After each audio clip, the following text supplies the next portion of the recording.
What's going on, everyone? This is Sandow, and today I am going to give my review for WWE Monday Night Raw for June 10th, 2013. And overall, this was an okay show, I would say, for the most part of it. But without further ado, let us begin. So the night kicks off with the opening match with Triple H versus Axel. Talk about a clusterfuck of a match. Basically, the match goes on, and Vince McMahon comes out and says that by disqualification, Axel wins, and then Triple H restarts the match. Vince McMahon then comes out again and says Triple H forfeited, therefore Axel won. Then Triple H says it's a 60-minute Iron Man match, and it was just so stupid how this was. I mean, I looked at this as more of like a double-edged sword. I mean, for the storytelling of Triple H, Stephanie, and Vince McMahon, it was good on that term because it was like Vince McMahon and Stephanie McMahon want to protect Triple H in case if it happens again. But on the negative side, it just, I don't know, it just made Axel just not look too good. I really thought that not just Triple H, but even Axel was kind of embarrassment on both ends of the coin. This match gets a dud, a 0 out of 5. Not a good way to open up the show. Then up next, we get the Triple H Stephanie McMahon backstage segment. This one was okay. Basically, Stephanie McMahon saying that I didn't know that my father was going to do this and that. And then, of course, Triple H will go on and say that if you talk to him, it probably would be better because if I talk to him, it's probably not going to get anywhere and so forth. It was okay. Nothing really too spectacular, but it was okay. I give it a 2 out of 5 for that backstage segment. Up next was Kane versus Dean Ambrose. This was decent. I mean, it had a good pace. I think Ambrose did bring a lot out of Kane. It actually made him work much more harder and made him move a lot more quicker from what I can see. But I think this was expected. But in the end, the match gets DQ'd, and then Daniel Bryan and Randy Orton come out, and they help out Kane. I give the match a 2.5 out of 5. And then also we get a voting on who will face Daniel Bryan, either Roman Reigns or Seth Rollins. The vote goes to Seth Rollins, so later on we would have Seth Rollins against Daniel Bryan and Roman Reigns against Randy Orton, which I'll get into that in just a moment.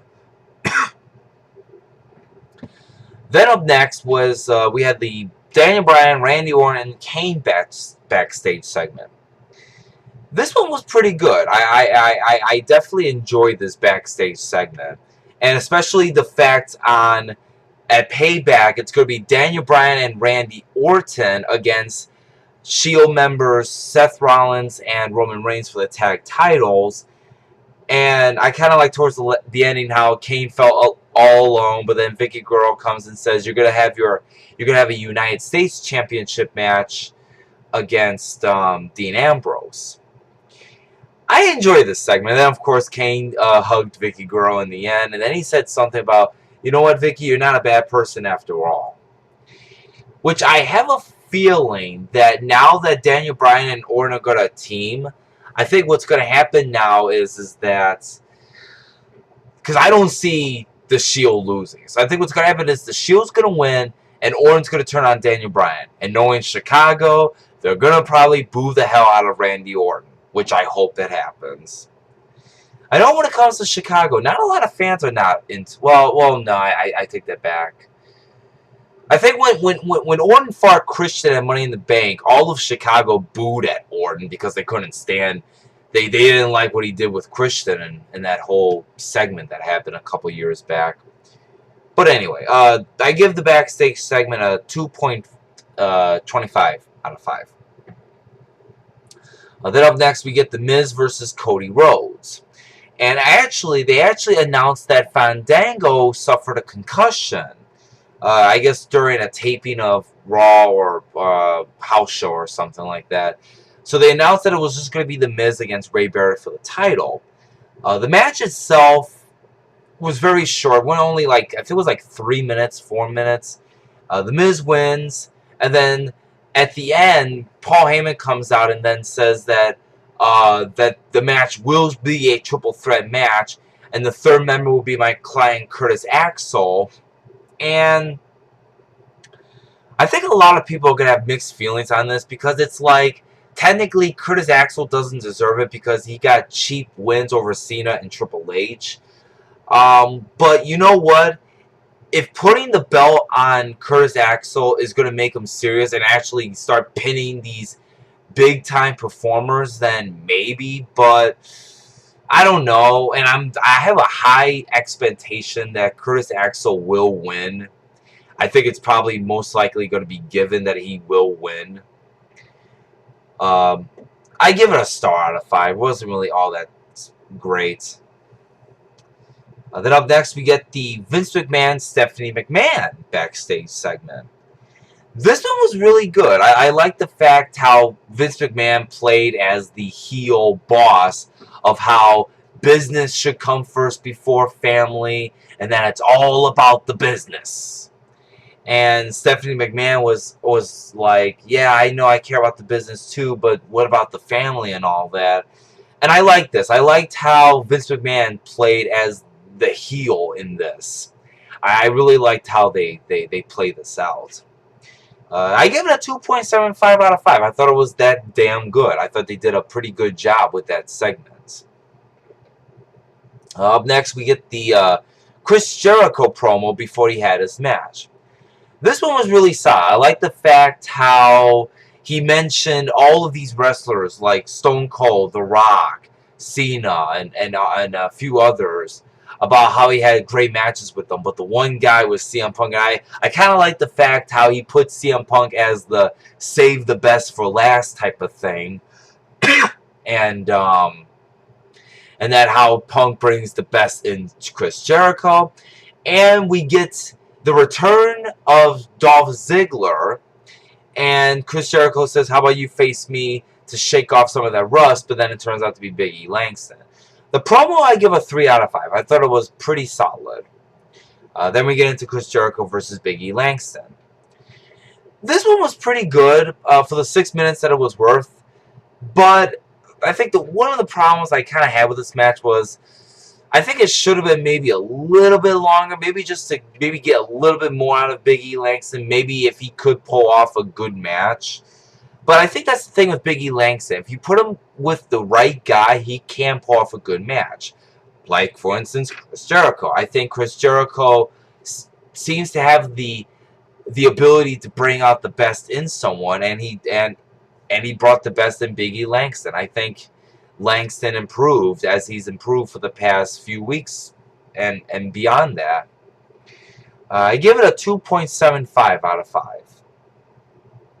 Let me make sure I don't lose my place. There we go.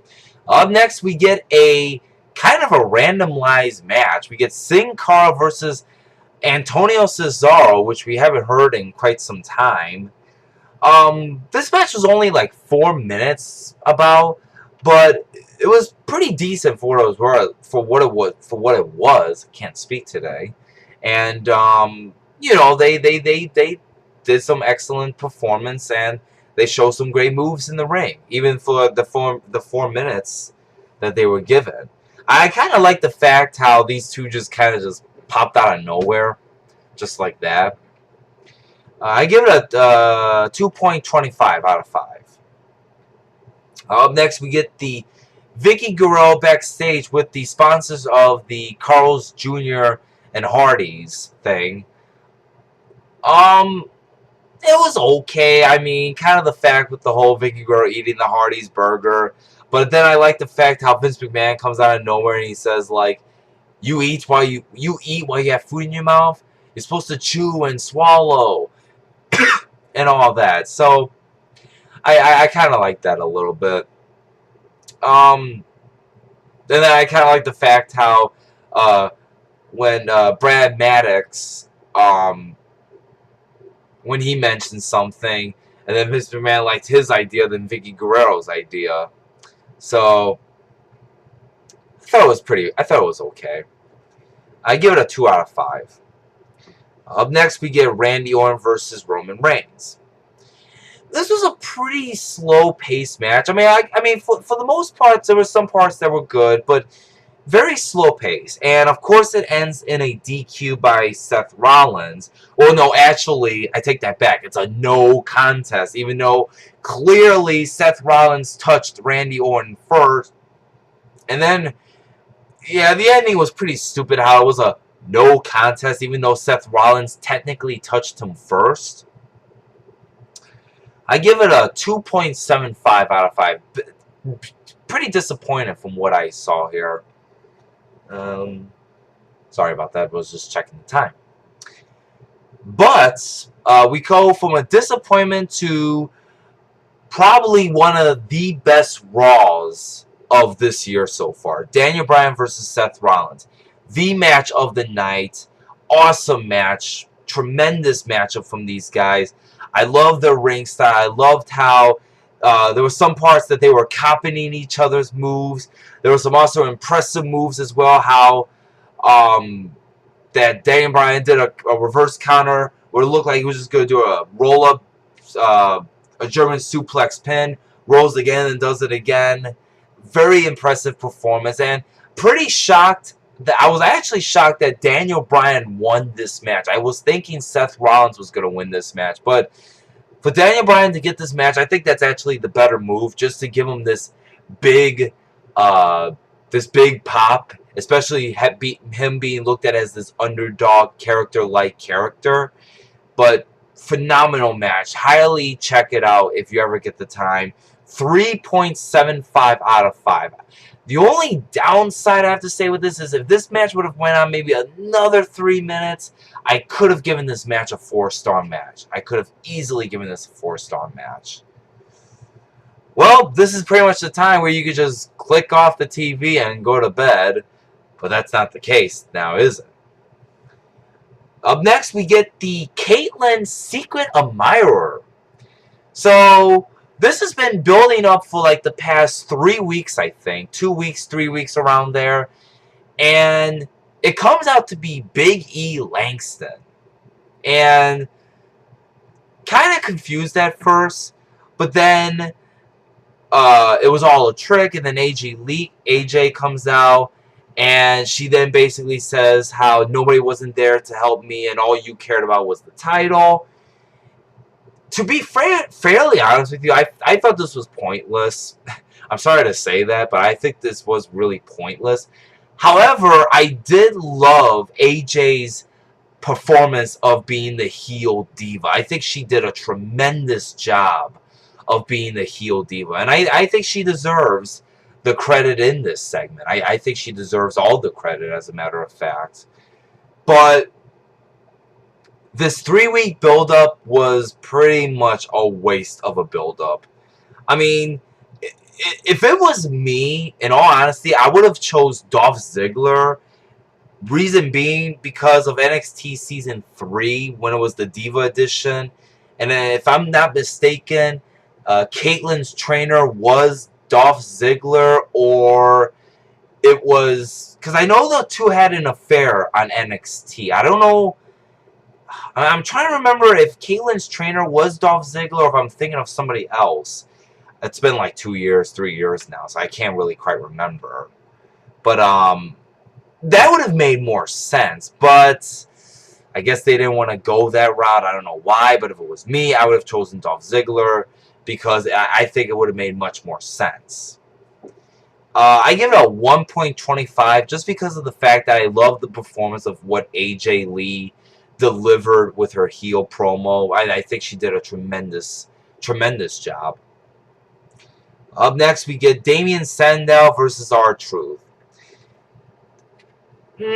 For 3-4 minutes. It was not really all that great.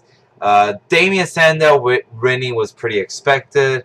And then after Damian Sandow won, Sheamus comes out and he basically says that for the preview kickoff, I'm going to kick your head off in the Windy City. And that's pretty much about that. I give it a 1.75 out of 5. Up next, we get the Stephanie McMahon backstage segment, basically telling two guys to look for Triple H because of a personal issue. This one was pretty short. Really not much detail in this. All she said was personal, not really explaining why, which we would understand why in the next one. I give this segment a 1.5 out of 5. Then up next, we get the Vince McMahon, Stephanie McMahon, and backstage and Triple H backstage segment. This one was really good. I like the fact how Vince McMahon said to Triple H that you deserve better. You don't need to face Curtis Axel. You need to be more. You're an icon. You're a legend. And then Triple H is then, yeah, I know what you mean. And then Vince McMahon's like, but you're the CEO. You need to start writing out the papers. You need to give them hell. And Triple H is like, you know, I want to face Curtis I don't want to face Curtis Axel. But then Vince McMahon says, no, you need to face Curtis Axel. And then Stephanie McMahon comes back, and they all give a group hug. The group hug, I think, is what killed it for me, because it was going good. At least to me, I thought it was going good. And I don't know, I just felt that the group hug was just kind of like, okay, whatever. I mean, I'm pretty sure they're going to continue it, but I think they should have left out the group hug, in my opinion, just so it would build more tension just for this storyline here. I give it a 2.75 out of 5. And then finally, the Ryback John Cena face-to-face promo. This one was pretty good. I did like the fact how they kind of went a little edgy. They mentioned ass, they mentioned bitch, bitchy, and all that. What I liked about with Cena's mic skills was that he was actually serious. He did more serious than goofiness or talk silliness, I guess, from what I can say. So I thought Cena actually did a good job in this. And then Ryback, as I've mentioned this before, which I'll probably mention this for one last time, I like the fact how he's talking normally and not talking with that whole, he says a few sentences, then the feed me more chant. I'm actually glad that they stopped with that they dropped it completely and he's talking perfectly normally. And I like the fact how in TLC, Survivor Series, and Hell in a Cell, he came so close, but then he lost it at the fingertip. And then in the end, it was basically your typical standard. When there's a heated rivalry, somebody has to break it up. We've seen it 1,000 times. Not just with wrestlers, but also with referees as well. And nothing really too special. I actually thought that the Lumberjacks were going to attack Cena, but they were just holding him off. Kind of would have been interesting if they did attack Cena and then attacked Ryback. I think actually that would have been interesting. Have the show end like that and then all the Lumberjacks just get up and leave. I think that probably would have been a little interesting. But the promo, it was good for what it was worth, but the ending was basically the same thing that we've seen 1,000 times. I give it a 2.75 out of 5. Overall, as I've said, this was an okay show. I would definitely check out Daniel Bryan versus Seth Rollins. Definitely the match of the night. I give this a 6 out of 10. I know that might sound a bit high, but I think the Daniel Bryan versus Seth Rollins match, I think, is what made up for the dud between Triple H versus Curtis Axel. If it wasn't for Daniel Bryan versus Seth Rollins, I think this show probably would have been like a 5.5, perhaps even lower. But I think the Daniel Bryan and Seth Rollins match really did save the show. And Chris Jericho, Big E, Langston was okay to good. And the promos were really good as well. Alright, well, this was my review for WWE Monday Night Raw, June 10th, 2013. Hope you guys enjoy. Leave your comments on the bottom of this video. Tell me how you guys liked Raw for this June 10th. And until then, I will see you guys next time. Have a good night.